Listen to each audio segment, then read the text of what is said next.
Hey everybody, so we are moving on from stats to probability. So remember for the seniors for this week, you don't have to do the homework or the probability information if you don't want to, but you can do it if you want to see if it'll help raise your grade a little bit.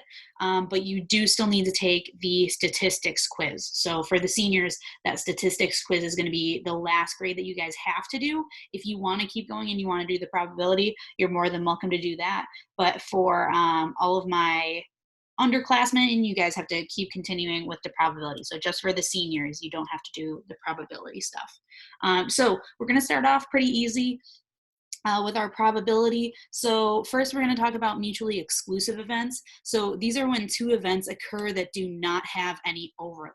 So to find the probability of both events happening, we add their individual probabilities together.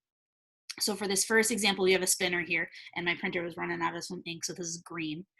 So given this spinner, what is the probability of getting a 2 or a 3? So this is split into 4 equal pieces. So the probability of getting a 2 is 1 out of 4.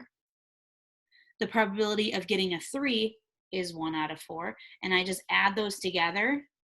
I get 2 out of 4, and then I simplify, so I get 1/2. And there's my final answer there. Okay, so most of the probability stuff is pretty easy to figure out. You don't necessarily need a formula for a lot of it because it just makes sense. So if I want to get a 2 or a 3, there's a half chance of me getting that because it's this half right here. Okay, so that's mutually exclusive. I just add them together. So if they're non-mutually exclusive, that means that the two events occur that they do have overlap. To find the probability, we add the two individual probabilities together, and then we subtract the overlap. So we don't want to double count something. So using the same spinner from above, so this one right here, what is the probability of getting an even number or a green? So my even is 2 out of 4 here. So that's 2 out of 4 is even. Green is 1 out of 4. But I also have to look for the overlap. I have to subtract the overlap. So is there anything that is even and green? Yes, there's one right here. That's the overlap. This one is, I'm double counting it basically in here. So I need to subtract the 1/4. Okay, so I end up, these actually end up canceling out, and I just get 2/4 or 1/2. Okay, so up here, the one thing that I want you guys to realize is we can add each individual together and then subtract the overlap, or just when you're looking at it, don't double count things. So if I'm looking for even numbers, okay, I've got 2 and I've got 4, so here's 2 pieces, and now I'm looking for green. Green's right here, but I already counted this one, so I'm not going to count it again. So there's 2 ways that you can do that. When you're counting, you can just look at, okay, I'm not going to count that overlap, or just count everything and then subtract wherever it overlaps. Okay, so that's for non-mutually exclusive events. That's where there is overlap. Okay. For the next two, so now we have a box that has 10 shapes. There are 2 red stars, 3 blue stars, 1 red circle, 1 green circle, and 3 blue squares. Okay, so what is the probability of getting a green shape or a star? So the probability of getting green is going to be right here. So it's 1 out of 10, my total. So I've got 1 out of 10 there for green. And then I want the stars. So I want, here's a star, here's another star. So there's red stars and there's blue stars. So I'm going to add in the red stars. That's 2 out of 10. I'm going to add in the blue stars. That's 3 out of 10.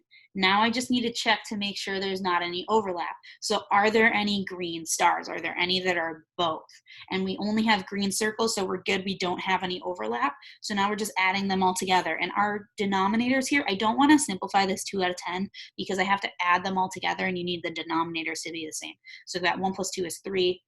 3 plus 3 gives me 6. So I've got 6 out of 10, and then you always have to simplify at the end, and I get 3 out of 5. Okay, and remember for probabilities, probability can be written as a decimal, a fraction, a percentage. We're gonna stick with fractions just because that's how we are finding each of these. It's easier to do it that way.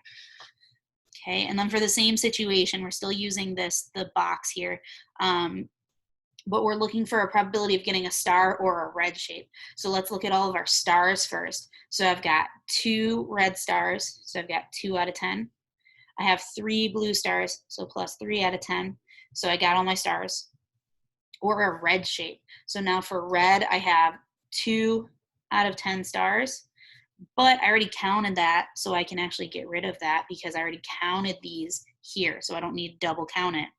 And then for other red shapes, let's see, because I already counted the red stars, but is there anything else that's red? Yes, I have a red circle here, so now I need to add in the plus 1 out of 10. So see how I got rid of that 2 out of 10 because I already counted it. So I have 2 red stars here. I don't want to double count those red stars.